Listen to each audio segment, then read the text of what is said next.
Hello and welcome to the 741 channel. Thank you for stopping by.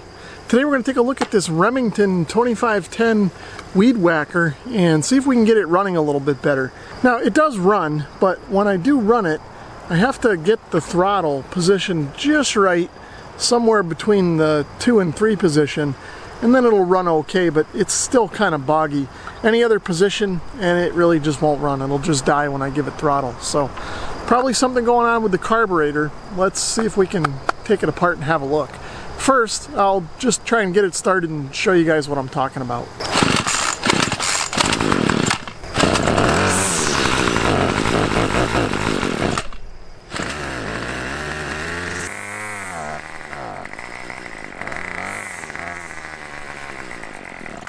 Any other position for that throttle other than just right between the 2 and 3 and the engine will bog and die and won't stay running. So let's take a closer look at it, see if we can figure out what's wrong. The first thing that I'll do is check the air cleaner, and that's easy to do. This cover right here just kind of clips off and opens up, and the air filter is just this piece of foam that's inside of there. Now you can see mine is just a little bit dirty, but for the most part it's just fine, so I don't think this is the issue. So what I think I'm going to do first is pull off these 2 screws so we can get this plate off, but I actually think these screws go all the way through and hold the carburetor onto the unit itself, so when I remove those we'll actually be taking the whole assembly off, which is fine because I want to tear it down and try and clean it anyway. So to remove these screws I'm going to use a T25 Torx driver, but you can see these are slotted, so you could just use a regular straight edge screwdriver if you wanted to. Now keep in mind, when you pull this carburetor off of here, some fuel may end up leaking out, so you want to be ready for that. And then to kind of free it the rest of the way, I'm going to disconnect the throttle cable by just tipping it up and pulling it out. And then I popped off this plastic outer cover, and I'll set this aside for now.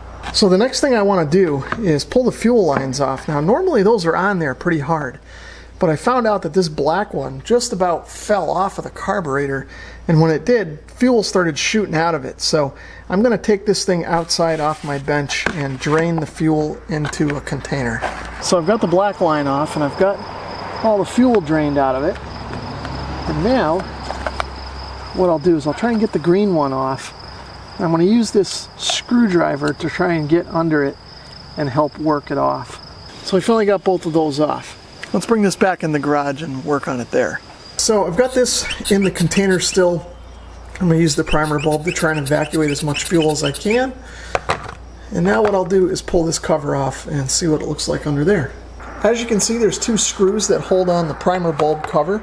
I'm going to pull those off first. Now we'll carefully pull this off and set it aside. So those screws were also holding on this main side body of the carburetor, so I want to gently pull that up and make sure nothing falls out of it. Okay, and there's what it looks like on the other side. There's a Mylar diaphragm there. We'll take a closer look at that in a little bit and make sure that it's in good condition and not ripped and not full of dirt or junk. So now before I end up losing it, I'm going to carefully peel this gasket over and put that aside as well. Okay, so I don't know if you guys can see inside the carburetor there or not, but you may be able to tell that this cavity is just full of some kind of sediment or junk or rust or something, so we're going to need to clean that out. And I'm willing to bet that that might be the root of the problem with this thing here. Before I try cleaning any of this stuff out on this side, I'm going to flip this over and take this cover off as well.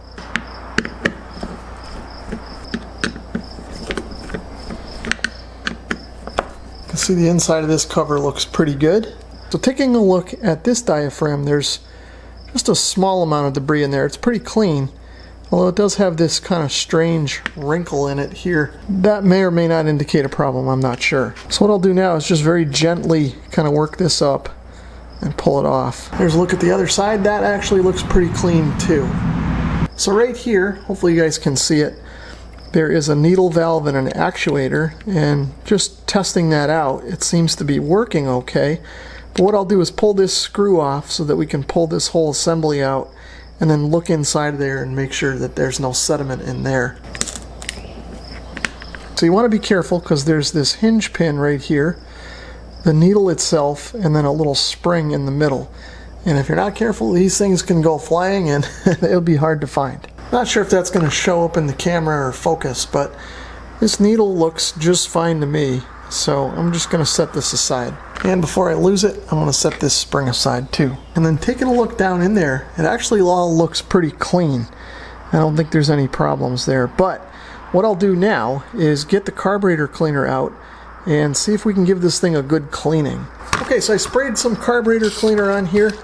My can is almost empty. I'm going to have to go get another one, but I think we've got enough in here to finish the job. I've got a piece of thin gauge copper wire, and I'm just going to use this to try and chase all the passages. Now, a steel wire would probably be a little bit better in this application. This is just going to be a little bit soft, but I think it'll be good enough. Everything in here looks pretty clean. I think it was just this filter screen right here that was mostly the problem. And I have a feeling that it stopped all of the junk from going any further into the carburetor, which is really what it's there for. Okay, let's see if we can get this thing back together.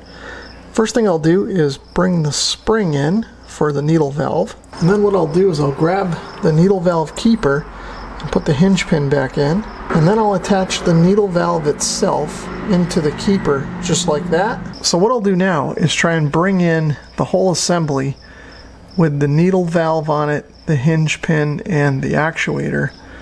I'll try and drop this down where it goes. Now there's kind of a pin sort of in the actuator here that goes over the spring. So we'll kind of want to try and line this up carefully and gently so the spring doesn't go flying. So I've got that seated in there. I'm going to hold it in with my finger, and then I'm going to bring the screw back in, get that started, and then try and screw that down. And now I'll test it and make sure that it's working. So next up, I'll make sure and double check that everything is clean here on the surface, and then I'll bring this diaphragm in, and I'm going to line up these two holes that are on either side of this slot with these two pins that are molded into the carburetor body. Get everything positioned up so that the holes line up with the screw holes, and then we'll bring back this cover and put this in place.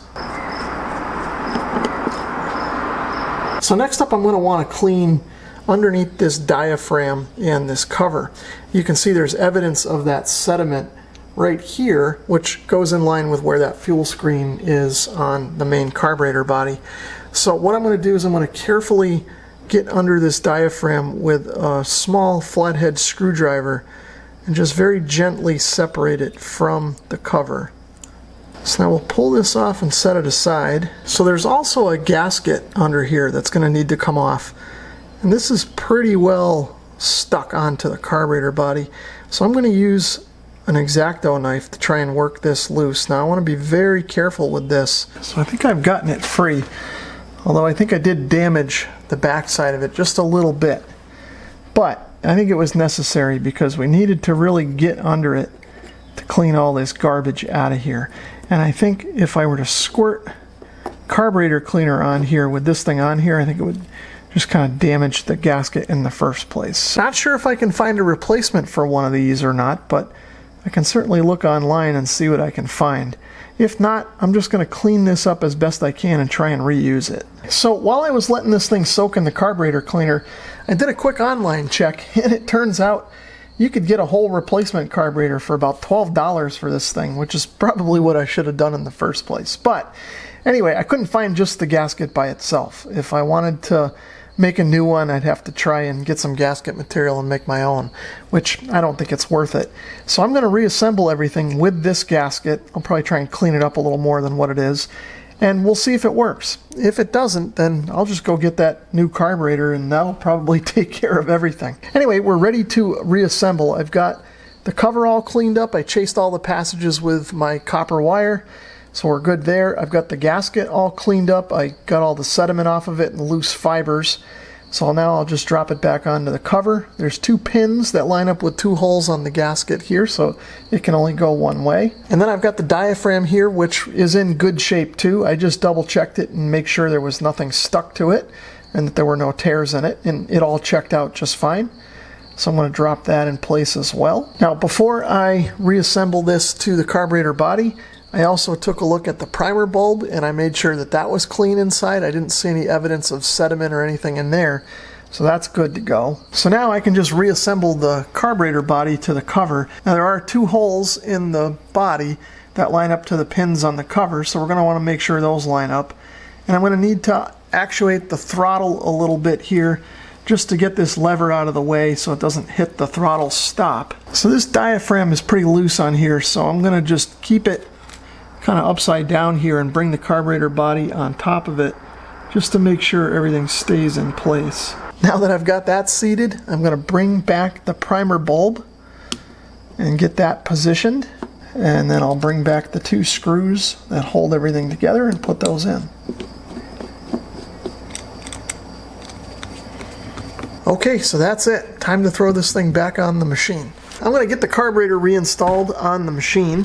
First thing I'm going to do is reconnect the fuel lines. The black one goes to the inner port and the green one goes to the outer one.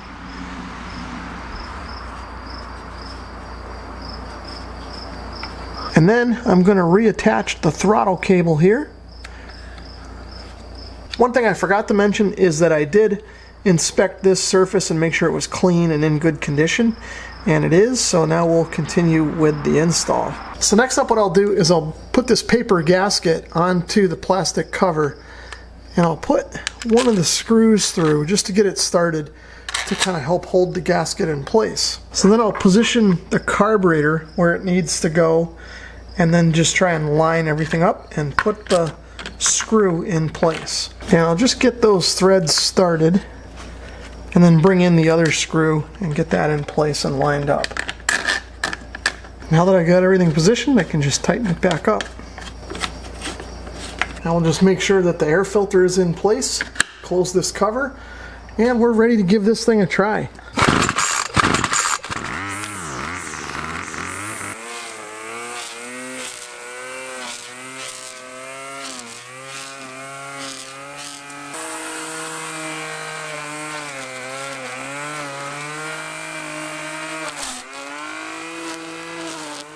That's pretty much going to wrap things up for cleaning the carburetor on my Weed Whacker. If you enjoyed this video, please give it a thumbs up. If you'd like to leave a comment or subscribe, feel free to do that as well.